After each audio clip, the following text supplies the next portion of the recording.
Hello student, welcome to online classes. मैं संजय कुमार। हम जो +2 के अंदर जो इकोनॉमिक्स का टॉपिक पढ़ रहे थे पूर्णतों की विचार, उसको आगे पढ़ते हैं, हम कंटिन्यू करते हैं। देखो, पूर्णतों की विचार के अंदर हम टोटल पढ़ चुके हैं, अर्थ भी पढ़ चुके हैं, और पूर्णतों की विचार के अंदर जो विशेषताएं होती है उसको हमने पढ़ रहे थे, क्या विशेषता होती है उसकी। वैसे बाजार का अर्थ पढ़ चुके हैं, बाजार के प्रकार पढ़ चुके हैं, अल्पकाल के जो आपका समय के अनुसार जो बाजार था, अल्पकाल, अति अल्पकाल, दीर्घकाल, अति दीर्घकाल, उसका डायग्राम के द्वारा हम हल कर चुके हैं। ठीक है, अब हम जो हमारा जो टॉपिक चल रहा था इसके अंदर वो चल रहा था पूर्ण प्रतियोगी बाजार की विशेषता, पूर्ण प्रतियोगिता बाजार की विशेषताएं। अगर हम चर्चा करें तो पूर्ण प्रतियोगी बाजार की विशेषताओं को हम पढ़ चुके हैं, हमने कुछ पढ़ी थी। जैसे हमने पढ़ा था इसमें अनेक क्रेता विक्रेता होते हैं, यानी बहुत ज़्यादा बेचने वाले भी बहुत व्यक्ति होते हैं, उत्पादन करने वाले भी बहुत होते हैं, और खरीदने वाले भी बहुत होते हैं, उपभोक्ता भी बहुत होते हैं। इसका मतलब इसमें एक का कोई रोल नहीं होता, भूमिका होती है वो नगण्य होती है, बहुत कम होती है, क्योंकि अनेक होते हैं। अनेक के अंदर एक दो निकल जाए ना तो कोई फर्क नहीं पड़ने वाला बाजार को। अगर कोई फर्म उत्पादन छोड़कर चली जाए तो कोई फर्क नहीं पड़ेगा। फर्म उत्पादन छोड़कर चली जाए ना तो बाजार में उत्पादन कम नहीं होगा। अगर एक उपभोक्ता बाजार से वस्तु नहीं खरीदता तो कोई बाजार को फर्क नहीं पड़ने वाला, क्योंकि अनेक उपभोक्ता है, खरीदने वाले अनेक हैं। अनेक में एक तो अगर नहीं खरीदना तो ये बाजार में फर्क नहीं पड़ने वाला। दूसरा पड़ा था समरूप वस्तु। हमने कही थी पूर्ण उपभोक्ता बाजार में वस्तु होती है वो समरूप होती है, रंग रूप आकार बनावट उसकी पैकिंग प्रत्येक चीज से वो क्या होती है, बराबर होती है, बिल्कुल समरूप होती है, उसमें कोई अंतर नहीं पाया जाता। तीसरा हमने आगे पढ़ा था जिसमें प्रवेश और बहिर्गमन की स्वतंत्रता होती है, यानी फर्म में बाजार में अगर वो किसी फर्म को लाभ हो रहा है, इसके लिए मैंने आपको एग्जांपल भी दिया था। अगर किसी को लाभ हो रहा है, फायदा हो रहा है बाजार के अंदर, तो नई फर्म में आ भी सकती है। अगर किसी मान लो वहाँ बाजार में उससे उत्पादन से नुकसान हो रहा है बेचने से, तो कुछ फर्में बाजार को छोड़ के जा भी सकती है। इसका मतलब इस पर कोई नियंत्रण नहीं होता। ठीक है, नियंत्रण नहीं होता, भी नई फर्में आ नहीं सकती या जा नहीं सकती, ऐसा कुछ भी नहीं है। फर्में आ भी सकती है और जा भी सकती है। अगर विशेषता अगर हम नेक्स्ट बात करें आगे 4 नंबर की, तो मैं कह सकता हूँ जो उत्पादन के साधन हैं, उत्पादन के साधनों की पूर्ण गतिशीलता, ये पूर्ण प्रतियोगिता बाजार की विशेषता है। गतिशीलता क्या होती है भाई, वो एक फर्म को छोड़कर दूसरी फर्म में जा सकता है, यानी जो उत्पादन का साधन है वो पूरी स्वतंत्र होता है, उसकी गतिशीलता होती है। अगर उसको एक स्थान पर दूसरे स्थान पर ज़्यादा पैसा मिल रहा है तो वो वहाँ पर जा सकता है। जैसे श्रमिक है, श्रमिक को जहाँ पर उसको ज़्यादा पैसा मिलेगा, ज़्यादा मजदूरी मिलेगी, ज़्यादा पारिश्रमिक मिलेगा, वो वहीं जाएगा ना, और जाएगा तब जब वो गतिशील होगा। तो गतिशीलता तो है पूर्ण प्रतियोगिता बाजार में, साधन गतिशील है, और वो एक फर्म को छोड़ के दूसरे फर्म में जा सकती है, यानी आना जाना होता है जहाँ पर उसको बढ़िया लगेगा, जहाँ पर उसको मतलब ज़्यादा इनकम होगी, या आप कह सकते हो अधिक मजदूरी मिलेगी या अधिक सुविधा मिलेगी, वो क्या करेगा, तब एक को छोड़कर यानी एक काम को छोड़कर दूसरी फर्म में जा सकता है। यानी इसी कारण हम कह सकते हैं पूर्ण प्रतियोगिता बाजार में क्या होती है, साधनों की पूर्ण गतिशीलता होती है। वो एक उत्पादन को छोड़ के दूसरे उत्पादन में जा सकता है, एक फर्म को छोड़ के दूसरे फर्म में जा सकता है। अगर हम उसके बाद नेक्स्ट बात करें इसकी,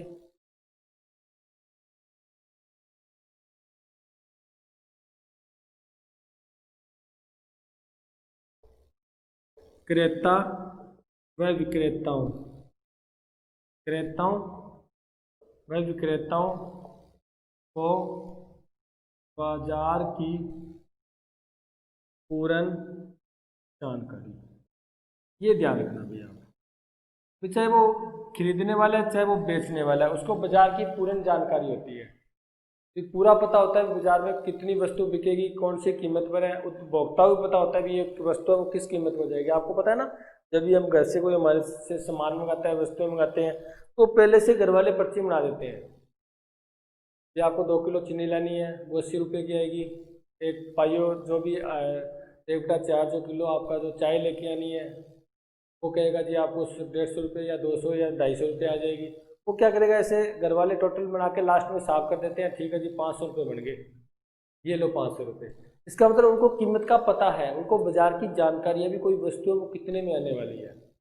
उत्पादक को भी पता होता है भी ये वस्तु उपभोक्ता कितने में खरीदने वाला है। ये थोड़ी होता है केले लेने आए वो कहे 100 रुपये किलो, तुम ले लेंगे क्या? नहीं लेंगे, क्योंकि हमें रेट का पता है। हम उसको बोलेंगे यार 25-30 रुपये किलो तो देते हैं सभी, आप इतना महंगा क्यों दे रहे हो? इसका मतलब उसको जानकारी है। ठीक है, तो इसकी एक विशेषता होती है, क्रेता विक्रेता होते हैं उनको बाजार की पूर्ण जानकारी होती है, कीमत की जानकारी होती है। कोई वस्तु है वो कितने कीमत में बिक रही है, उसकी जिस समय वो लेने जाता है उसको कितनी कीमत है उसकी, ठीक है, उसे बोलते हैं बाजार की पूर्ण जानकारी। वो क्रेता को भी होती है, यानी खरीदने वाले उपभोक्ता को भी होती है। जो उत्पादन करता है, जो वस्तु को बेचता है, जो विक्रेता होता है, उसको भी बाजार की पूर्ण जानकारी होती है, उसकी कितनी वस्तु बिक जाएगी। ये थोड़ी होता है उसको वस्तु तो बिकनी होती है सारी, मान लेते हैं हम छोटा एग्जाम्पल लेते हैं 10 किलो और वो ले आता है 100 किलो, क्या होता है? क्या नहीं होता? फिर तो 90 किलो जो आपकी जो वस्तु लेके आए, 90 जो एक्स्ट्रा वस्तु लेके आए वो तो खराब हो जाएगी, उसकी नहीं बिक पाएगी, यानी वो तो फालतू के पैसे लग गए ना।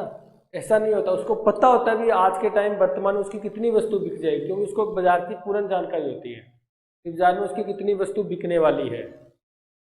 ठीक है, इसी कारण वो क्या होता है, उतनी मात्रा में वस्तु लाता है जितनी मात्रा में उसको पता होता है बिक जाएगी, और उपभोक्ता भी उतना ही पैसा लाता है, पता होता है उसकी इतनी कीमत है। इसका मतलब बाजार की पूर्ण जानकारी होती है, चाहे वो क्रेता हो चाहे वो विक्रेता हो। अगर हम नेक्स्ट उसके बाद बात करें इसकी विशेषताओं में, ये तो होती है बाजार की पूर्ण जानकारी। आगे आपका आता है परिवहन लागतों की अनुपस्थिति। इसका मतलब आप कह सकते हो परिवहन लागतें नहीं होती, लागतें नहीं होती। अब पहले ये तो ये परिवहन लागतें होती कौन सी हैं? जब जैसे मान लेते हैं कोई सामान है वो यहाँ पर उत्पादन हुआ, उत्पादन होने के बाद एक बाजार तो वो है जो बिल्कुल उत्पादन के पास है, तो उसको कोई भी साधन की आवश्यकता नहीं पड़ेगी, परिवहन की आवश्यकता नहीं पड़ेगी, और वो क्या करेगा, यहाँ उत्पादन किया, यहाँ बाजार में बेच दिया। लेकिन एक उत्पादन को बहुत ज़्यादा दूर जाके बाजार में बेचना पड़ता है, यानी दूर होता है बाजार। ऐसी स्थिति में उसको क्या चाहिए, परिवहन चाहिए, साधन चाहिए उसको लेके जाने के लिए। तो परिवहन लेके जाएंगे तो खर्चा तो लगेगा भाई, लागत तो लगेगी ना, चाहे उसका किराया है चाहे उसका जो खुद का साधन है तो उसका पेट्रोल डीजल वो भी बढ़ेगा, यानी वो भी लगेगा, यानी इसका मतलब उसका खर्चा बढ़ जाता है। तो खर्चा बढ़ने के कारण उसकी कीमत फिर क्या जाती है, कीमत बढ़ जाती है, क्योंकि खर्चा तो कीमत से ही निकालना होता है उत्पादक को। तो इसके अंदर ये स्थिति नहीं होती, सिर्फ ये स्थिति होती है, यानी जो उत्पादन किया जाता है वो बाजार के पास में होता है। क्या होता है, बाजार के बिल्कुल निकट होता है, इसके कारण परिवहन लागतें नहीं होती। और परिवहन लागतें न होने के कारण ही, ध्यान रखना, न होने के कारण ही इसकी कीमत होती है, क्या होती है, समान होती है। ध्यान रखना बात, मैंने अभी कहा था अगर दूर लेके जाएंगे तो खर्चा ज़्यादा लगेगा, और खर्चा ज़्यादा लगेगा तो कीमत को बढ़ाना पड़ेगा, तो कीमत में अंतर हो गया ना। लेकिन पूर्ण उपभोक्ता बाजार में तो कीमत बराबर होती है, इसमें अंतर होता ही नहीं है। क्यों नहीं होता, क्योंकि इसमें परिवहन लागतें नहीं होती। यहाँ कोई अपने बाजार के पास उत्पादन कर रहा है, दूसरे बाजार के पास कोई और व्यक्ति, क्योंकि अनेक फर्में हैं, अनेक उत्पादक है, तो प्रत्येक जो फर्म उत्पादन करेगी वो बाजार के पास ही करेगी ताकि उसकी परिवहन लागतें न हो। और परिवहन लागतें अनुपस्थिति होती है, परिवहन लागतें न होने के कारण ही क्या होता है, इनकी जो वस्तु की कीमतें होती है वो क्या रहती है, समान रहती है। आप वस्तु को कहीं भी खरीद लो वो वस्तु आपको उसी कीमत में मिलेगी। क्यों? क्योंकि जो उत्पादन होता है वो बाजार के निकट ही होता है, बाजार के पास ही होता है, उसको कहीं दूर वस्तुओं को लेके नहीं जाना पड़ता, परिवहन लागतें उसको वहन नहीं करनी पड़ती, इसी कारण इसकी कीमतें क्या रहती है, समान रहती है। अगर इसके अंदर मैं नेक्स्ट चर्चा करूं तो मैं ये भी कह सकता हूं इसके अंदर पूर्ण प्रतियोगिता बाजार में विज्ञापन लागतें नहीं होती। इसकी भी बात कर सकते हैं, लागतों की बात करें तो परिवहन लागतें नहीं होती तो विज्ञापन लागतें भी नहीं होती। विज्ञापन देखा है आपने, टीवी में ऐड आता है, उसके द्वारा शाहरुख खान है, कोई और बड़ा एक्टर है, जो MS धोनी है, वो क्या कर रहे हैं, ऐड दे रहे हैं, विज्ञापन कर रहे हैं, तो वो ऐसे तो करेंगे नहीं, पैसा तो लेंगे। जब वो विज्ञापन कर रहे हैं, पैसा ले रहे हैं, तो इसका मतलब उत्पादक का खर्चा बढ़ रहा है, क्योंकि वो उनको पैसे दे रहे हैं अपनी वस्तु बेचने के लिए। क्योंकि वो क्या करते हैं, किसी वस्तु की तो विज्ञापन करते हैं तभी तो उसकी वस्तु बिकेगी। अब वस्तु बेचने के लिए वो क्या कर रहे हैं, पैसा दे रहे हैं, तो ऐसी स्थिति में एक उत्पादक का खर्चा बढ़ रहा है, और खर्चा बढ़ रहा है तो वो क्या करेंगे, वस्तु की कीमतें बढ़ा देंगे। कभी देख लेना, जो बड़ा एक्टर, कोई क्रिकेटर किसी वस्तु का विज्ञापन करता है ना, वो वस्तु हमेशा महंगी होती है, क्योंकि उसको जो उत्पादक होता है, जो वो विज्ञापन करवाता है उनसे, तो वो ज़्यादा पैसा लेते हैं, उनको ज़्यादा पैसा देना पड़ता है, तो उनकी कीमतें भी क्या हो जाएगी, ज़्यादा हो जाएगी, यानी महंगी हो जाएगी। ठीक है, तो यहाँ पर विज्ञापन लागतें नहीं होती। क्यों नहीं होती? क्योंकि हमें पता है समरूप वस्तु है। क्या है? समरूप वस्तु है। अब ए व्यक्ति मान लेते हैं कोई वस्तु का विक्रय कर रहा है, बी व्यक्ति उसी वस्तु का यानी समरूप वस्तु का विक्रय कर रहा है, यानी दोनों समान वस्तु का उत्पादन कर रहे हैं, दोनों समान, क्योंकि यहाँ समरूप वस्तु होती है ना। मान लेते हैं ए व्यक्ति ने विज्ञापन किया, अरे वस्तु समरूप तो हो सकता है इसकी वस्तु बिक जाए, इसको फ्री का ही फायदा हो जाए। विज्ञापन तो ये कर रहा है, लेकिन वस्तु तो समरूप है। अब भोक्ता आएगा, वो ये थोड़ी देखेगा विज्ञापन इसने किया किसने किया है। भोक्ता जब बाजार में वस्तु खरीदने आएगा तो वो जाके ये थोड़ी पूछेगा, बताओ जी शाहरुख खान ने विज्ञापन कौन से फर्म का किया है, हमें वो वस्तु चाहिए, ऐसा थोड़ी पूछेगा।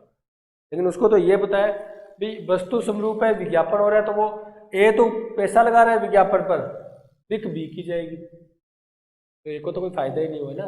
जब समरूप वस्तु है, इसी कारण विज्ञापन लागतें भी नहीं होती, विज्ञापन लागतें नहीं होती, ध्यान रखना। और इसी कारण भी इनकी कीमत भी क्या रहती है, समान रहती है, क्योंकि विज्ञापन लागत खर्चा आ ही नहीं रहा एक्स्ट्रा। जब तक खर्चा नहीं आएगा तब तक कीमत थोड़ी बढ़ेगी, कीमत तो खर्चे पर बढ़ती है, लागत पर बढ़ती है। अगर हम ज़्यादा खर्चा कर रहे हैं, परिवहन लागतें आ रही है, विज्ञापन लागतें आ रही है, तो लागतों को, खर्चों को पूरा करने के लिए पूरा उत्पादक कहाँ से करेगा, कीमतों से ही तो करेगा। तो उत्पादक अपना खर्चा, अपना जो लागत है वो पूरी कहाँ से करेगा, वस्तु की कीमत से ही करेगा, कीमत का ही उसको फायदा है। उस कीमत में अपना खर्चा भी निकालेगा और साथ में अपना लाभ भी लेगा। जब उसका खर्चा ही कम लग रहा है तो कीमत भी कम रखेगा, यानी कीमतें क्या रहेगी, समान रहेगी। विज्ञापन लागतें क्यों नहीं होती, आप ये भी कह सकते हो, इसमें समरूप वस्तु होती है, इसलिए पूर्णोत्तर बाजार में विज्ञापन लागतें नहीं होती। ध्यान रखना, विज्ञापन लागतें सिर्फ एक में होती है, वो अपूर्णोत्तर में पढ़ेंगे। न एकाधिकार में विज्ञापन लागतें होती, न पूर्णोत्तर बाजार में विज्ञापन लागतें होती। ठीक है, उसके बाद नेक्स्ट पढ़ते हैं। हम क्या कर रहे हैं, पूर्ण प्रतियोगिता बाजार की विशेषता कर रहे हैं, ये मत भूलना। हम एक इसके अंदर ये भी कह सकते हैं, इसमें जो वस्तु की कीमत का निर्धारण होता है, वस्तु की कीमत, देखो वही जो पढ़ा था वही लिखना है। मैंने आपको कल भी बताया था, पिछली वीडियो में क्लास में बताया था, अभी जो आपने अर्थ पढ़ा है ना उसको ही लिखना है। देखो यहाँ पर वस्तु की कीमत का निर्धारण कौन करता है, उद्योग करता है, बस ये विशेषता है। इसके अंदर ध्यान रखना, उद्योग क्या करता है, वस्तु की पूर्ति और वस्तु के मांग के द्वारा क्या करता है, कीमत का निर्धारण करता है। यानी वस्तु कीमत का निर्धारण कौन करता है, उद्योग करता है। इसके तहत मैं आप ये कह दूं, जो इसमें जो फर्म होती है वो कीमत को स्वीकार करती है। देखो निर्धारण तो कौन करता है, उद्योग, स्वीकार फर्म। इसका मतलब जो ये कीमत का निर्धारण हो चुका है, फर्म उसी के अनुसार क्या करेगी, वस्तु को बेचेगी। चाहे आगे कितनी फर्म है उसको कीमत यही रखनी पड़ेगी, क्योंकि उद्योग के द्वारा एक बार कीमत निर्धारण करने के बाद फर्म तो सिर्फ उसको क्या करती है, स्वीकार करती है, उसको बदल नहीं सकती या अपने कीमत का निर्धारण नहीं कर सकती। ये हम पढ़ चुके हैं, वस्तु की मांग और पूर्ति के द्वारा हमने कीमत का निर्धारण भी हम कर चुके हैं इस लेसन के अंदर। ठीक है, ये एक विशेषता इसकी क्या होगी, इसके जो फर्म का निर्धारण होता है वो उद्योग करता है, और जो फर्म होती है वो क्या करती है, कीमत को स्वीकार करती है, निर्धारण नहीं करती। उसके बाद नेक्स्ट बढ़े हम। इसके अंदर एक बात और कही थी मैंने आपको, इसमें कंपटीशन होता है, प्रतियोगिता होती है, वो भी प्रतियोगिता कौन सी, गला काट प्रतियोगिता। गला काट प्रतियोगिता बहुत ज़्यादा प्रतियोगिता, बहुत ज़्यादा कंपटीशन होता है, क्योंकि एक ही वस्तु बेच रहे होते हैं। मैंने आपको बताया था ए बी सी 3 रेडी है, ठीक है, ये भी केले बेच रहा है, ये भी केले बेच रहा है और ये भी केले, तीनों का समरूप है, समरूप वस्तु है। ऐसी स्थिति में इन तीनों में देखना, जब इकट्ठी खड़ी होती है ना तो बहुत ज़्यादा कंपटीशन होता है। ये जोर से आवाज़ लगाता है, ये उससे भी जोर से आवाज़ लगाता है, ये उससे भी जोर से आवाज़ लगाता है। कई बार तो क्या होते हैं, ये सड़क से भी बंदे को पकड़ लाते हैं, धक्के से भी मेरे से वस्तु ले। इतनी ज़्यादा प्रतियोगिता होती है उनके मध्य, यानी सड़कों पर आ जाते हैं वो धक्के से उपभोक्ता को लेके आते हैं भी हमारी वस्तु, क्योंकि तीनों सेम बेच रहे हैं, इसलिए इसको पता है भी उपभोक्ता इससे भी खरीद सकता है, इससे खरीद सकता है, इससे खरीद सकता है, लेकिन ये चाहते क्या है? ये कहते हैं मेरी वस्तु बिके, ये चाहता है मेरी बिके, ये चाहता है मेरी बिके। ऐसी स्थिति में उनमें क्या हो जाता है? बहुत ज़्यादा कंपटीशन होता है। इसे ही बोलते हैं हम गला काट प्रतियोगिता। और ये गला काट प्रतियोगिता होती कहाँ है? पूर्ण प्रतियोगिता बाजार में पाई जाती है। ठीक है, उसके बाद नेक्स्ट बढ़ते हैं हम। अब आता है आपका जो पूर्ण प्रतियोगिता बाजार है, पूर्ण प्रतियोगिता बाजार, ये काल्पनिक है। मैं आपको वैसे ही बता चुका हूँ, इसमें और थोड़ी चर्चा कर लेते हैं। आपके लेसन का लास्ट टॉपिक, ये क्या है? काल्पनिक है, यानी वास्तविक नहीं है। इसको वास्तविक जीवन में नहीं लाया जा सकता। ऐसी कोई स्थिति नहीं होती इसमें समरूप वस्तु होती है क्या? कभी नहीं पाई जाती। मैंने आपको बताया था केले भी अगर खरीदेंगे ना तो भी अलग अलग वैरायटी के मिलेंगे। एक कहता है 40 रुपये किलो है, एक कहेगा 30 है। हम कहेंगे यार वो 30 दे रहा, आप 40 क्यों दे रहे हो? वो ये कहेगा, उसके चेक करके देख ले, इसके तो कल के पड़े हैं यार, छोटे छोटे हैं, मेरे वाले बड़े हैं, ताज़ा है, आज ही लेके आए हैं, फ्रेश माल है। यानी वो उसमें कुछ ना कुछ अंतर दिखा देगा, बिल्कुल समरूप नहीं होता। इसमें कुछ ना कुछ क्या करेगा? अंतर दिखा। सेब भी बिक रहे हैं ना, उसके अंदर किसी को बेस्ट क्वालिटी वाला उसके ऊपर स्टिकर लगा देगा, यानी उसको अलग अलग कर देगा वो। यानी एक ही वस्तु है लेकिन फिर भी उसमें विभेद दिखा देगा, अंतर दिखा देगा। यानी कभी भी ऐसी स्थिति नहीं होती इसमें समरूप वस्तु हो, बल्कि वस्तुओं में कुछ ना कुछ अंतर, यानी आप कह सकते हो कुछ विभेद अवश्य होता है, कुछ विभेद होता है। आपने देखा होगा कोलगेट की एड आती है, विज्ञापन आता है ना? कोई पतंजलि का आता है, काम तो एक ही आते हैं वो ब्रश करने के लिए, लेकिन फिर भी उसमें अंतर होता है। वो कहता है इसमें नमक है, वो कहता है इसके अंदर कुछ और, वो इसके अंदर रेड वगैरह सब बिंदु से डाल देते हैं। यानी वो कुछ ना कुछ उसके अंदर अंतर डाल देता है। यानी कभी भी दो वस्तुएं समरूप नहीं होती। इसी कारण कहते हैं हम पूर्ण प्रतियोगिता बाजार क्या है? एक काल्पनिक बाजार है। देखो भाई, आपका जो ये पूर्ण प्रतियोगिता बाजार है, ये लेसन कंप्लीट हो चुका है, हमने पूरा इसके बारे में पढ़ लिया है। उसके बाद जो नेक्स्ट आपका इसके अंदर देखो, एक आपके बुक के अंदर एक टेबल है, वो कर लेते हैं हम पर्सन के अंदर, बिल्कुल सिंपल सी, भी उसको आपको हल कैसे करना है। इसके अंदर देखा नियमन तालिकाओं, कुल आगम और सीमांत आगम आपको ज्ञात करना है। इसके अंदर वस्तु की इकाई दे रखी है आपको, वस्तु इकाई आपकी दे रखी है 1 से लेकर 6 तक।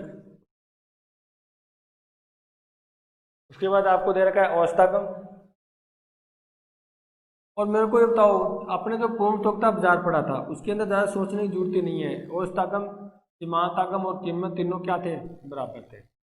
इसका मतलब औसतागम अगर आपको याद है तो सीमांतागम वही होगा और कीमत ही वही होगी। इसके अंदर दे रखा है इसने 8 8 8 8 8 8 और 8, यानी औसतागम 8 है। आपको याद करना है कुल आगम और सीमांत आगम, कुल आगम और सीमांत आगम। ठीक है, आपको पता है कि कुल आगम होता है वो सीमांत आगम का जोड़ ही होता है। या आप क्या करो, जो औसत आगम होता है वो टी आर बटा क्यू होता है ना, कुल आगम को उत्पादन की इकाई से भाग दे रहे थे। अब हमें क्या निकालना है? ये तो जब टी आर दिया होता है तब होता है, लेकिन अब आपको ए आर दिया है यानी औसत आगम दिया है, कुल आगम निकालना है, तो फिर इनका गुणा कर दो वापस, यानी ए आर को गुणा कर दो क्यू से, फिर भाग देंगे, वापस गुणा करेंगे तो वही संख्या आ जाएगी। या क्या करो, पहले सीमांत निकाल लो। आपको पता है ये 8 है तो ये भी क्या होंगे, क्योंकि मैं पहले बता चुका हूँ 8 8 ही होगा। क्यों? क्योंकि इसमें जो औसत आगम होता है, सीमांत आगम होता है, कीमत होते हैं, वो तीनों बराबर होते हैं। या इसको गुणा कर लो, देखो 8 को 1 से गुणा किया 8, इसको बाद में कर लेते हैं। 8 को 2 से किया 16, 8 को 3 से किया 24, 8 को 4 से किया 32, 5 से किया 40, 6 से किया 48। बस एम आर परिवर्तन को बताता है कितना परिवर्तन हुआ 8 का, कितना हुआ 8 का, 8 का, 8 8 का ही तो पड़ा है, 8 का 8 का। बस इसके द्वारा आप क्या निकाल सकते हो? कुल आगम और सीमांत आगम को ज्ञात कर सकते हो। ये हम बहुत बार कर चुके हैं। ठीक है, सिर्फ आपको ये बताना चाहिए एम आर बताता है वो क्या बताता है? डेल्टा टी आर बटा डेल्टा क्यू, यानी इकाइयों में परिवर्तन करने से कुल में जो परिवर्तन होता है, कुल में कितना परिवर्तन हो रहा है? 8 8 का परिवर्तन हो रहा है, तो सीमांत आगम कितना होगा? 8 8 ही। ठीक है, पूर्ण प्रतियोगिता बाजार की टेबल है, ये बहुत बार कर चुके हैं इसलिए मैंने आपको जल्दी जल्दी करवा दिया है। उसके बाद नेक्स्ट हम लेसन शुरू करते हैं अपना।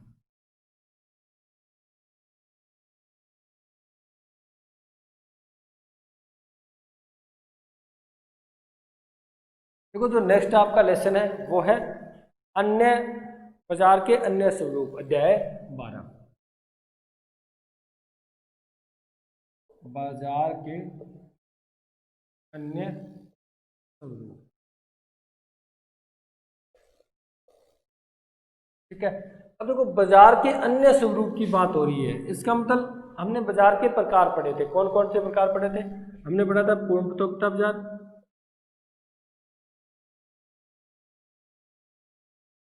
हमने पढ़ा था एकाधिकार बाजार, ठीक है। उसके बाद हमने पढ़ा था अपूर्ण प्रतियोगिता बाजार,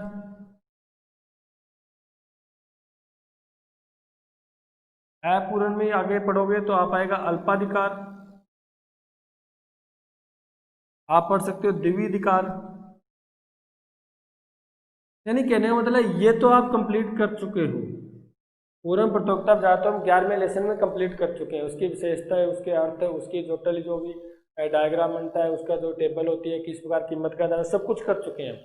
अब आपको क्या करना है, जो अन्य यानी जो ये बचे हैं इनको इस लेसन में पढ़ेंगे हम। यानी इसका मतलब एकाधिकार को भी पढ़ेंगे हम, अपूर्ण प्रतियोगिता बाजार को भी पढ़ेंगे, ठीक है। यानी अब हम अन्य जितने भी स्वरूप बचे हैं इस पूरे लेसन में, देखो एक लेसन तो सिर्फ और सिर्फ आपका पूर्ण प्रतियोगिता बाजार का था, 11वां लेसन था, वो तो कंप्लीट हो चुका है। अब अन्य स्वरूप का अर्थ क्या है? बाजार के जो अन्य प्रकार है, चाहे वो एकाधिकार है, अपूर्ण है, अल्पाधिकार है, ये अल्पाधिकार द्विधिकार आता है उसी में आता है, अपूर्ण प्रतियोगिता में आता है, ठीक है। यानी अब हम इनको पढ़ने वाले हैं, ठीक है। तो हम बात करते हैं सबसे पहले एकाधिकार बाजार की। यानी पहले अध्याय में आपने पूर्ण प्रतियोगिता बाजार को पढ़ दिया, आज हम करेंगे एकाधिकार बाजार। क्या पढ़ेंगे? एकाधिकार बाजार। क्यों? अन्य स्वरूप में दूसरा बाजार आता है आपका एकाधिकार बाजार। देखो एकाधिकार बाजार होता क्या है, इसके बारे में पहले तो मैं आपको वैसे बता चुका हूँ, हमने पढ़ लिया था ना एकाधिकार पूर्ण प्रतियोगिता है पूर्ण प्रतियोगिता में, फिर भी इसको हम आपका लेसन आया तो उसको हम थोड़ा डिटेल से पढ़ते हैं।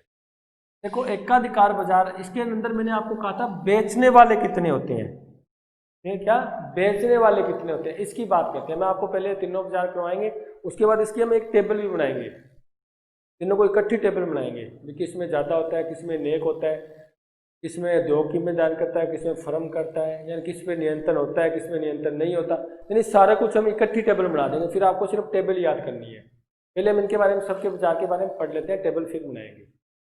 तो एकाधिकार बाजार देखो, यानी जिसमें एक का अधिकार हो, क्या हो? एक का अधिकार, नाम से स्पष्ट हो रहा है, एक प्लस अधिकार, आपने संधि पढ़ते हो ना हिंदी में, एक प्लस अधिकार, क्या बन गया? ए और ए मिलके आ बन जाता है, यानी एक का अधिकार। तो श्योर है जिसमें एक का अधिकार हो, उसका मतलब वस्तु का निर्माण करने वाला, उत्पादन करने वाला एक व्यक्ति हो, ठीक है, यानी विक्रय करने वाला एक व्यक्ति हो, वाली एक फर्म हो। लेकिन एक खरीदने वाला एक थोड़ी होगा, तो इसका मतलब ये कह सकते हो बेचने वाला एक हो और क्रेता अधिक हो। अनेक नहीं आता इसमें, अधिक शब्द आता है, ध्यान रखना। अनेक शब्द आपको एक कुछ शब्द है जो आपको परमानेंट याद करने हैं। पूर्ण प्रतियोगिता बाजार के अंदर आपने अनेक शब्द का उपयोग किया था, यहाँ पर आप अधिक शब्द का उपयोग करोगे, अधिक क्रेता होते हैं। विक्रेता तो एक ही होता है, एकाधिकार में विक्रेता एक, क्रेता अधिक। और मैंने आपको पहले कहा था बाजार का जो प्रकार है वो सिर्फ आपको अर्थ का ध्यान रखना है, विक्रय के आधार पर अर्थ है कि विक्रेता कितने हैं इसके अंदर। बेचने वाला एक, अनेक पूर्ण प्रतियोगिता, समरूप वस्तु में पूर्ण प्रतियोगिता होती है। बेचने वाला एक, एकाधिकार। बेचने वाले दो, द्विधिकार। बेचने वाले कुछ यानी कम, अल्पाधिकार। अल्प माने होता है कम, यानी ये सब जो होते हैं वो बेचने के आधार पर होते हैं। इनका अर्थ बिल्कुल सिंपल है। जब अनेक विक्रेता कह दोगे तो पूर्ण प्रतियोगिता आ जाएगी, जब एक विक्रेता कह दोगे तो एकाधिकार आ जाएगा, ठीक है। जब आप दो विक्रेता कह दोगे तो द्विधिकार आ जाएगा, यानी दो का अधिकार। और जब बेचने वाले कम यानी कुछ ही होते हैं उसको अल्पाधिकार। यानी अर्थ बिल्कुल सिंपल है, ये अर्थ आप सिर्फ बेचने के आधार पर रखोगे, बेचने वाले कितनी फर्में हैं, कितनी उत्पादक या कितने फर्में उसको बेच रही है बाजार में, ठीक है। तो ये इसका अर्थ और कुछ ही नहीं है एकाधिकार का। जिसके अंदर क्या होता है, विक्रय करने वाली एक ही फर्म होती है, एक व्यक्ति का एक का ही अधिकार होता है, और क्रेता होते हैं वो क्या होते हैं, अधिक होते हैं। उसे क्या बोलते हैं, हम एकाधिकार बाजार कहते हैं।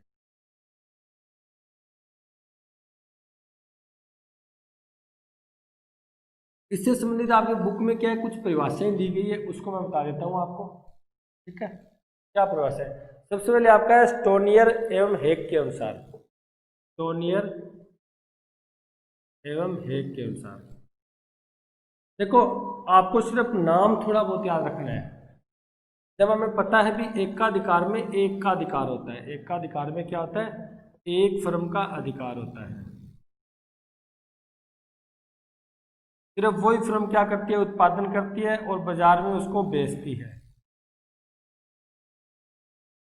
यानी बाजार में उसका विक्रय करती है। ऐसी स्थिति में जब इसका अर्थ ही है, तो ये कोई बेचारा अलग बात थोड़ी कह देगा। जब एकाधिकार का अर्थ ही एकाधिकार होता है, तो ये व्यक्ति कोई अलग बात थोड़ी कहेगा।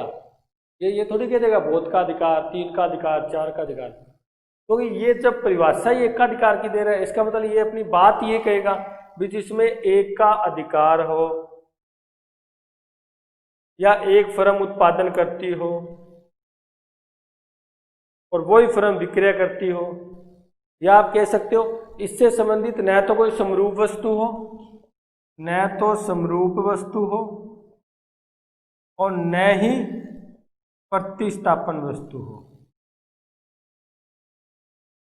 ये जो प्रतिस्थापन वस्तु आएगी वो अपूर्णत्वकता में आएगी, समरूप वस्तु पूर्णत्वकता में आएगी। एकाधिकार में दोनों स्थिति नहीं होती, यानी उससे संबंधित न तो कोई समरूप वस्तु होती, न प्रतिस्थापन वस्तु होती। प्रतिस्थापन वस्तु का अर्थ क्या होता है, एक के स्थान पर दूसरी वस्तु का उपयोग कर लेना, जैसे चीनी के स्थान पर गुड़ का यूज कर लेना। इसमें ऐसा नहीं होता, ऐसा नहीं उस वस्तु को छोड़ के भोक्ता किसी और का उपयोग कर रहा है। भोक्ता को अगर ये वस्तु चाहिए तो इससे खरीदनी पड़ेगी, इससे संबंधित कोई और वस्तु है ही नहीं। न तो कोई समरूप वस्तु है, न उसकी कोई प्रतिस्थापन यानी संबंधित वस्तु पाई जाती है। बात समझ रहे हो ना?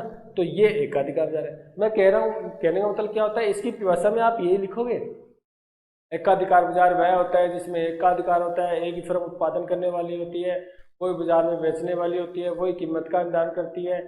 ठीक है, वो एकाधिकारी बाजार होता है। उसके बाद नेक्स्ट अगर एक व्यक्ति है प्रोफेसर लर्नर।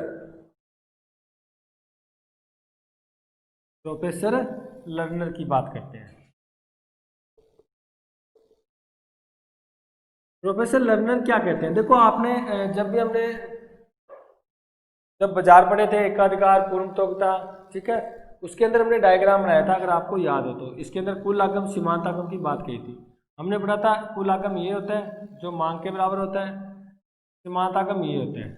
बस इसी के आधार पर क्या कहता है प्रोफेसर लर्नर, कहता है क्या कहता है भी इसमें जो औसत आगम होता है, औसत आगम वो नीचे गिरता हुआ होता है, नीचे गिरता हुआ होता है, और सीमांत आगम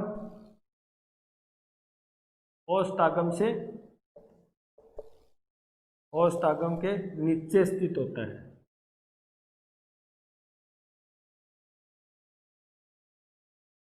देख लो नीचे स्थित है या नहीं। नहीं, आप ये तो हम स्टार्टिंग में मैंने आपको एक फंडा बताया था भी जब भी बढ़ती हुई स्थिति रखो तो औसत आगम हमेशा बड़ा होता है, सीमांत आगम छोटा होता है। घटती स्थिति में, बढ़ती स्थिति में हमेशा सीमांत आगम बड़ा होता है, औसत आगम छोटा होता है। इसमें घटती हुई स्थिति है दोनों की, इसका मतलब औसत बड़ा है, सीमांत छोटा है, और ये नीचे गिरता हुआ होता है। बस, यानी इसने डायग्राम के आधार पर अपनी बात कह दी। बात तो एक ही है। देखो पूर्णत्वकता में तो ये बिल्कुल समांतर था ओ एक्स एक्स के, ठीक है, लेकिन इसके अंदर क्या होता है, नीचे गिरता हुआ होता है। इसमें ए आर एम आर बराबर थी, लेकिन इसमें एम आर छोटी होती है, ए आर बड़ी होती है, यानी औसत आगम बड़ा होता है, सीमांत आगम बड़ा होता है। ठीक है, ये बात कहते हैं लर्नर जी। उसके बाद है चैम्बरलेन।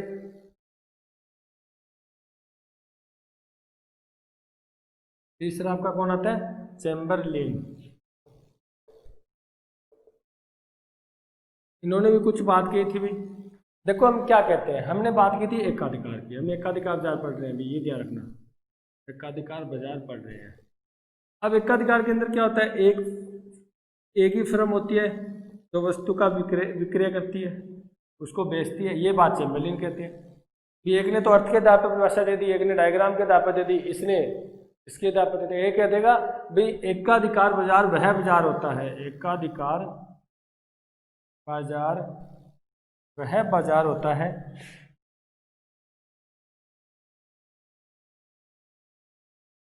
जिसमें उत्पादन या पूर्ति पर एक फर्म का अधिकार हो। इसने अलग बात कही क्या भाई? बिल्कुल सिंपल है ना, ये तो बात कर रहे हैं हम। इसमें विक्रय पर एक ही फर्म का यानी विक्रेता एक ही होता है और अन्य पर क्या होता है? नियंत्रण होता है। सिर्फ एक ही फर्म होती है, एक ही उत्पादक होता है, एक ही विक्रेता होता है जो वस्तु का उत्पादन करता है और उसको बाजार में क्या करता है? विक्रय करता है। उसे हम क्या कहते हैं? एकाधिकार। यही बात चैम्बरलेन ने कही है। यानी कहने का मतलब ये तीनों के कोई, आपको मैंने पहले कहा था, जब भी कोई ऐसी बात आए ना, परिभाषा किसी की याद नहीं होती हुई, परिभाषा किसी की याद नहीं होती। अगर आप परिभाषा सेम टू सेम चाहो ना याद कर लें शब्द, तो आप नहीं कर पाओगे। आपको तो ये ध्यान रखना है भी ये व्यक्ति आया कौन से लेसन में है, ये व्यक्ति आया एकाधिकार में। तो ये अलग बात तो नहीं कहेगा यार। जैसे मैं आपको यहाँ इकोनॉमिक्स पढ़ा रहा हूँ तो मैं आपको यहाँ हिस्ट्री या कोई और कुछ थोड़ी पढ़ाने लग जाऊँगा, ये तो श्योर है। इसी प्रकार यहाँ पर क्या होता है, जब ये आय एकाधिकार के अंदर है तो ये एकाधिकार से संबंधित ही बात कहेगा और एकाधिकार की सभी बातें हमें याद है। एकाधिकार की सभी बातें हमें याद है, वो बातें यहाँ लिखनी है बस, इसकी परिभाषा कंप्लीट होगी। तो थोड़ा बहुत अगर आप मतलब सिस्टम से याद करोगे ना तो सारी बातें याद हो जाती है। यानी अकेले अर्थ के ऊपर आप टोटल परिभाषा, उसके डायग्राम, उसकी टेबल, उसको सब कुछ व्याख्या कर सकते हो, सिर्फ अगर आपको ये पता हो भी एकाधिकार होता है। यार मैं आपको बता चुका हूँ, ये विक्रेता के दायरे में चलता है, एक का अधिकार, एकाधिकार, बस खत्म। अब इसके दायरे पर सारा, अब एकाधिकार तो तब रहेगा जब अन्य पर नियंत्रण रहेगा। देखो हमने पूर्णतोक्ता में पढ़ा, नई फर्म में आ सकती है, जा सकती है, इसमें ऐसा नहीं है। अगर नई फर्म में आ गई उत्पादन करने के लिए, फिर कहीं का एकाधिकार है। आप उत्पादन कर रहे हो, आप एकाधिकारी हो। अगर मैं भी करने लग गया, मेरे पर कोई नियंत्रण नहीं है, तो फिर तो एकाधिकार है ही नहीं ना, फिर तो फर्म बढ़ने लग जाएगी। एकाधिकार तब होगा जब दूसरी फर्म को आने पर नियंत्रण होगा, कि दूसरी फर्म आकर उत्पादन नहीं कर सकती, तब एकाधिकार बना रहेगा। अब ये नियंत्रण होता है वो कुछ प्रकार का होता है, वो आगे पढ़ेंगे हम। एक बार तो यहाँ पर इतने ध्यान रखना है भी जो एकाधिकार होता है उसका अर्थ क्या होता है, उसकी कुछ व्यक्तियों ने परिभाषा दी थी, चैम्बरलेन वगैरह ने, वो हम पढ़ चुके हैं, लंदन ने दी थी, वो हम पढ़ चुके हैं, हेग ने दी थी। ठीक है, अब हमारा नेक्स्ट टॉपिक आता है। अब आपको एकाधिकार का अर्थ पता है तो बस कर दो इसकी विशेषताएं। प्रश्न आता है एकाधिकार की विशेषताएं।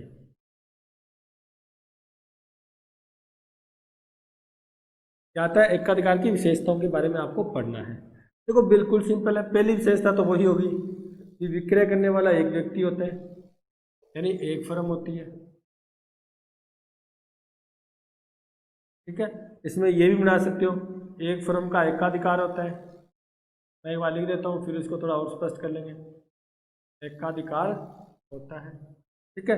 अब इसका एकाधिकार तभी रहेगा ना जब दूसरी फर्म के ऊपर नियंत्रण होता है, या आप कह सकते हो अन्य फर्मों पर नियंत्रण होता है।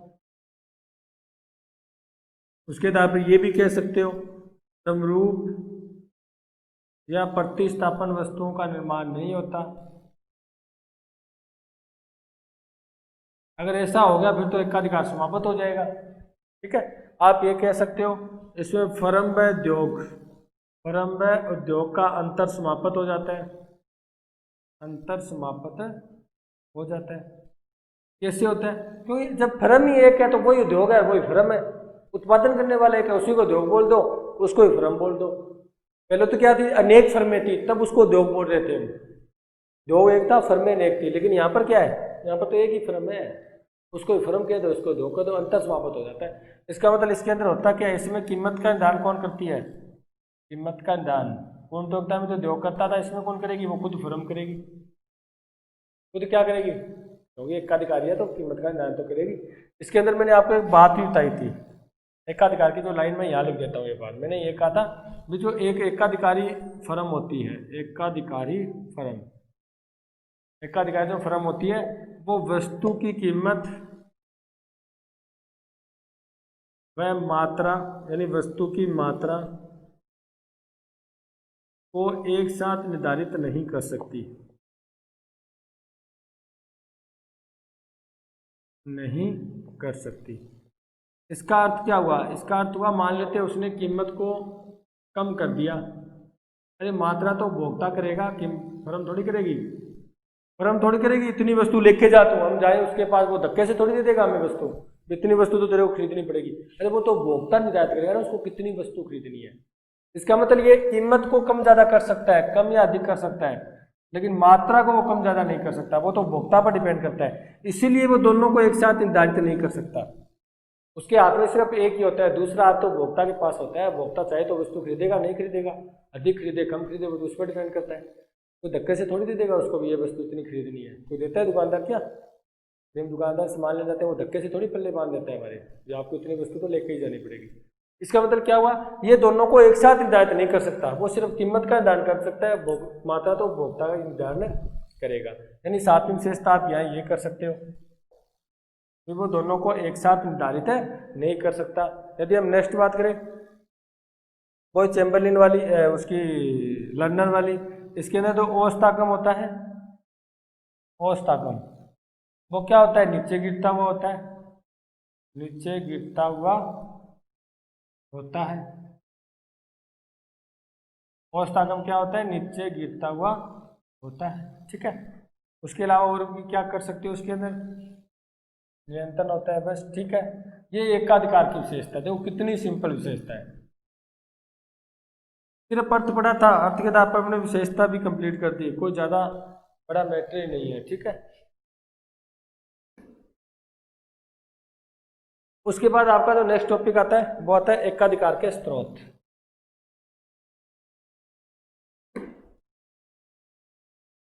या इससे पहले हम ये कर लेते हैं, भी एकाधिकार हमने पढ़ा था, एकाधिकार में अन्य फर्मों पर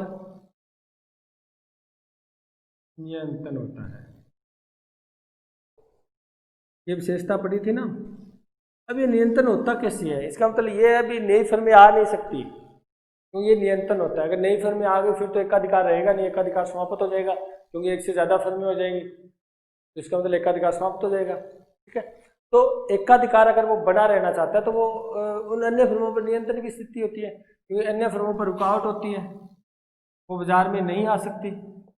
अब रुकावट कैसे भी हो सकती है, एक तो ध्यान रखना, हो सकता है एकाधिकार जो हम तो फर्म बनाई जा रही है, तो जिस वस्तु का उत्पादन कर रही है उस वस्तु में पूंजी की ज़्यादा लागत हो, यानी पूंजी अधिक लग रही हो, अधिक लगे। अगर पूंजी यदि लगे तो ऐसी स्थिति में हो सकता है एक फर्म है वो तो पूंजी लगा सके, दूसरी फर्म इतनी पूंजी नहीं लगा सकती हो, इतनी तकनीक नहीं लेके आ रही हो, इतना पैसा नहीं लगा सके, तो ऐसी स्थिति में क्या होता है, ये एकाधिकारी बना रहता है। जैसे बिजली विभाग की हम बात करें तो एक कंपनी के पास जो उत्पादन करती है, अगर मान लो ऐसा प्लांट हम लगाना चाहे तो कितना पैसा एंड होगा, कितना पैसा चाहिए हमें, तो इतना पैसा तो हम खर्च नहीं कर सकते ना। इसी कारण ये क्या होता है, एकाधिकार की स्थिति में बना रहता है। या हम कह दें जैसे लाइसेंस पद्धति, मान लो किसी एक फर्म को सरकार ने उत्पादन करने का लाइसेंस दे रखा है, बस, तो वही करेगा, दूसरे को लाइसेंस मिलेगा ही नहीं, वो तो सरकार करेंगे ना लाइसेंस जारी। तो जिस फर्म को, जिस उत्पादक को लाइसेंस मिल जाता है वो उसका उत्पादक रहे, इसका मतलब वो एकाधिकारी बन जाएगा, बात समझ रहे हो ना। इसके कारण वो एकाधिकारी बनेगा। अब उत्पादन, जैसे हम बात करें इसकी परमाणु बम्बों की, बारूद की बात करें तो सरकार का एकाधिकार है, कोई और कंपनी उसका उत्पादन नहीं कर सकती। बिजली की बात करें हम, उसके अंदर भी उसका एकाधिकार है फर्म का, सिर्फ मतलब जो फर्म है, जो व्यक्ति उत्पादन कर रहा है वही कर पाएगा, ठीक है। ये रेलवे की बात करें हम, रेल होती है ना, वो भी केंद्र सरकार के अधिकार में है, सिर्फ एकाधिकार है उसका, कोई अन्य आके उसका नहीं कर सकता भी मैं भी रेल चलाऊंगा।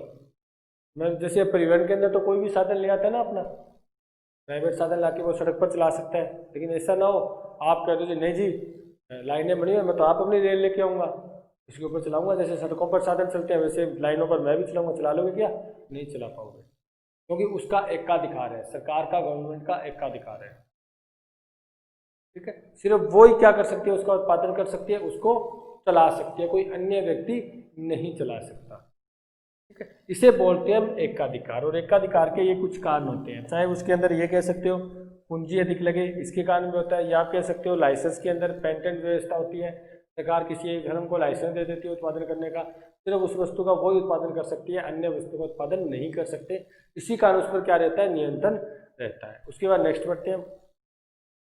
अब इसके अंदर एक टेबल है वो कर लेते हैं, उसके बाद बातें हम बाद में करेंगे, क्योंकि थ्योरी पढ़ने के बाद टेबल करेंगे तो समझ नहीं आएगी, पहले टेबल कर लेते हैं ताकि थ्योरी बढ़िया तरीके से समझ आ जाए। टेबल के अंदर आपको दे रखा है एकाधिकारी बाजार में आगम वक्र और इसकी टेबल। यहाँ आपको कीमत दे रखी है पहले, ठीक है। इधर आपको दे रखी है मात्रा, यानी पहले कॉलम में कीमत है, दूसरे में मात्रा है, तीसरे में आपको दे रखा है कुल आगम,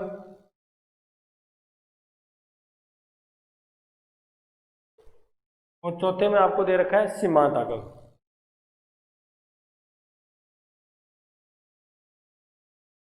टोटल 4 कॉलम आपको दे रखे हैं आपके उदाहरण के अंदर।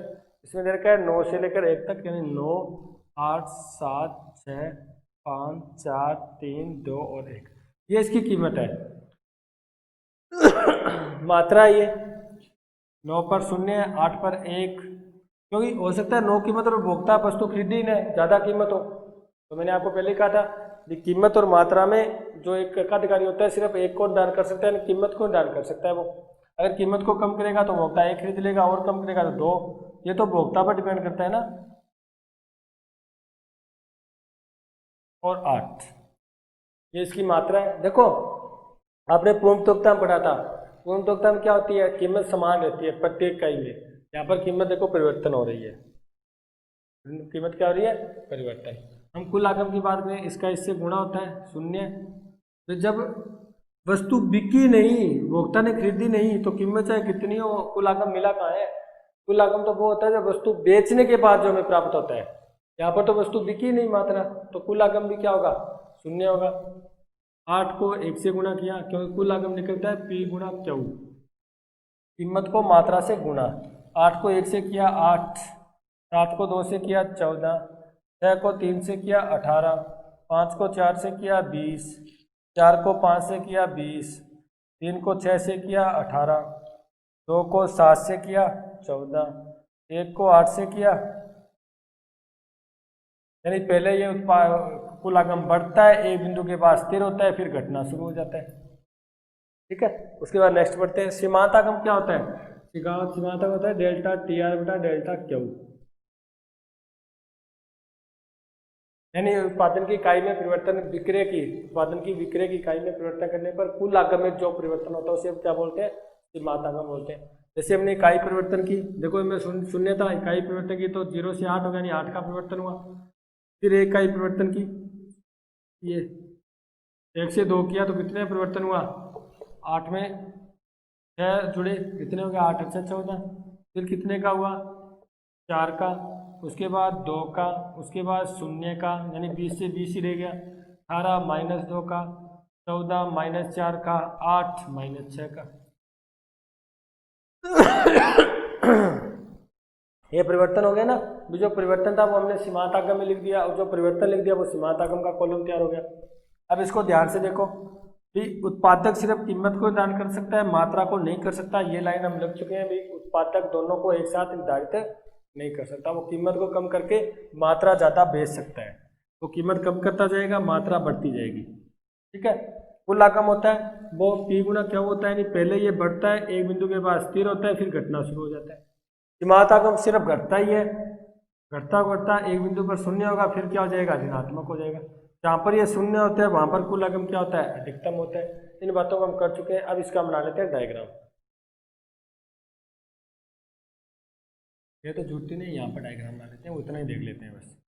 कुल सीमांत, औसत को निकाल लेते हैं, औसत का डायग्राम साथ ही बना लेंगे हम। औसत आगम,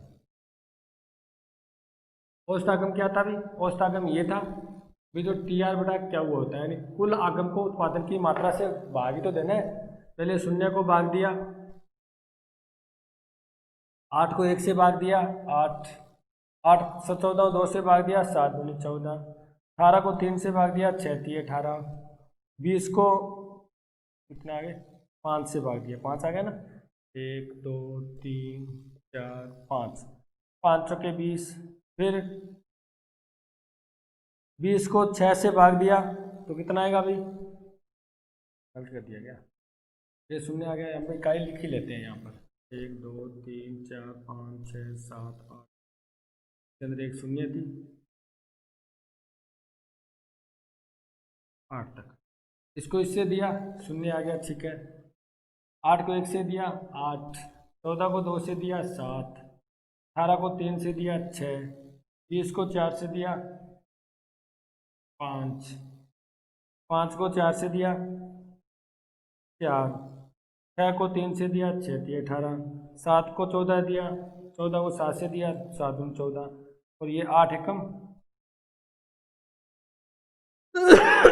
अभी तो देख लो, हमने कीमत यही तो ली थी 9, 8, 7, 6, 5, 4, 3, 2, 1। यहाँ भी क्या है 8, 7, 6, 5, 4, 3, 2, 1, यानी कुल एकाधिकार में जो औसत आगम होता है वही कीमत होती है, यानी उसके बराबर होता है। तभी तो आपके, ये मैंने औसत आगम को इसलिए बनाया था, आपके बुक के अंदर नहीं दिया हुआ, ये बताने के लिए भी। इसलिए ये नहीं दिया जाता क्योंकि जो कीमत होती है वही औसत आगम होता है, के बराबर रहता है। अब इसका बनाते हैं हम डायग्राम। डायग्राम बना लेते हैं।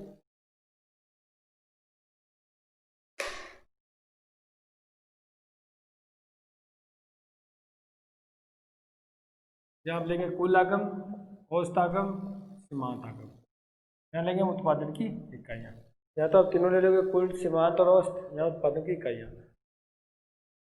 देखो ये क्या होता है, जो कुल आगम, जो पहले औसत आगम और सीमांत आगम की बात करते हैं, ये पहले क्या होते हैं, ये घटता है, लेकिन घटते वक्त देखो औसत बड़ा है, ये 6 है, ये 7 है, ये 4 है, ये 6 है, ये 2 है, ये 5 है, ये 0 4, ये 2 3, ये 4, माइनस में चला गया तो प्लस में। इसका मतलब औसत एक बिंदु पर तो दोनों क्या है, बराबर है, बराबर है। इसका मतलब ये 8 से बराबर ही निकलेंगे दोनों, ठीक है। और ये एक बिंदु पर ये औसत क्या, सीमांत क्या हो जाएगा, 0 हो जाएगा, फिर क्या हो जाएगा, ऋणात्मक, यानी इस 0 की रेखा से नीचे चला जाएगा। और औसत क्या रहेगा, बड़ा रहेगा, सीमांत छोटा रहेगा। जो औसत है वही कीमत है, वही मांग है, ठीक है। और कुल है, कुल क्या है, पहले बढ़ेगा, ए बिंदु पर स्थिर होगा, यानी पहले 0 होगा, फिर बढ़ेगा, ए बिंदु स्थिर होकर घटना शुरू हो जाएगा, और ये स्थिर वहां पर होगा जहां पर ये क्या होगा, 0 होगा। ये आपका कुल है। तो कितना सिंपल है, इन चीज़ों को हम कर चुके हैं पहले से। जहाँ पर जो सीमांत आगम 0 होती है, सीमांत आगम 0 होती है, वहाँ पर कुल आगम क्या होती है, अधिकतम होती है, ठीक है। यानी कुल आगम ये जब तक धनात्मक रहेगी तब तक ये बढ़ेगा, लेकिन घटती दर से बढ़ेगा। देखो पहले 8 बढ़ा, फिर 6 बढ़ा, फिर 4 बढ़ा, फिर 2 बढ़ा, ये बढ़ तो रहा है लेकिन घटती हुई दर से बढ़ रहा है। पहले 0 से 8 यानी 8 बढ़ गया, फिर 8 से 14 यानी 6 ही बढ़ा, फिर 14 से 18 यानी 4 ही बढ़ा, फिर 18 से 20 यानी 2 ही बढ़ा, और 20 से 20 यानी 0 ही बढ़ा। यानी कहने का मतलब बढ़ता तो लेकिन घटती हुई दर से बढ़ता है। इसका मतलब इसकी रेखा ऐसे होगी, एक बिंदु पर जाके ये अधिकतम हो जाएगा, ये देख लो 20 से ऊपर नहीं जाएगा, इससे नीचे चला जाएगा अगर आगे भी हम उत्पादन की इकाइयों को बढ़ाएंगे तो। यानी एक बिंदु पर जाके अधिकतम होगा। ये अधिकतम कहाँ होगा, जहाँ पर इसके सामने देख लो MR 0 होगा, ठीक है। और उसके बाद MR जैसे ही 0 होगा अधिकतम होगा, जैसे ही ऋणात्मक हो जाएगा, देखो MR -3, -4, -6, वैसी स्थिति में ये भी घटना शुरू होगा, यानी 20 से 18, 18 से 4, फिर 8, यानी जैसे ऋणात्मक होगा वैसे ही क्या हो जाएगा, घटना शुरू हो जाएगा। बस ये आपकी रेखा होती है वो MR से बड़ी होती है, सिंपल सी बात है। ये एकाधिकार का डायग्राम हो गया। देखो बिल्कुल सिंपल टेबल है और बिल्कुल सिंपल तरीके से डायग्राम है, कोई ज़्यादा आपको मत्थापच्ची नहीं करनी, क्योंकि इन चीज़ों को हम पहले ही कर चुके हैं, ठीक है। आपको टेबल बनानी है, सिर्फ टेबल को समझना है आपको, और कुछ नहीं करना। समझ रहे, ये कुल आगम बढ़ रहा है तो कैसे बढ़ रहा है, कहाँ पर अधिकतम हो रहा है, कहाँ पर घट रहा है।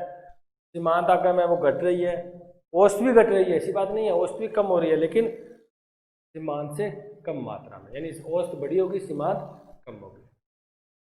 एक बिंदु पर दोनों बराबर है, इसका मतलब एक बिंदु से शुरू कर दिया आपने दोनों को, ठीक है। 8 8 बराबर है। उसके बाद घट तो ये भी रही है 8 से 7 6, लेकिन ये दुगुनी ज़्यादा घट रही है। 8 से 2, इसमें 2 घटा, इसमें 1 ही घटा, इसमें 6 से 4 2 घटा, इसमें 7 से 6 1 घटा। इसका मतलब औसत बड़ी रहेगी और सीमांत है छोटी, आपके सामने है डाटा।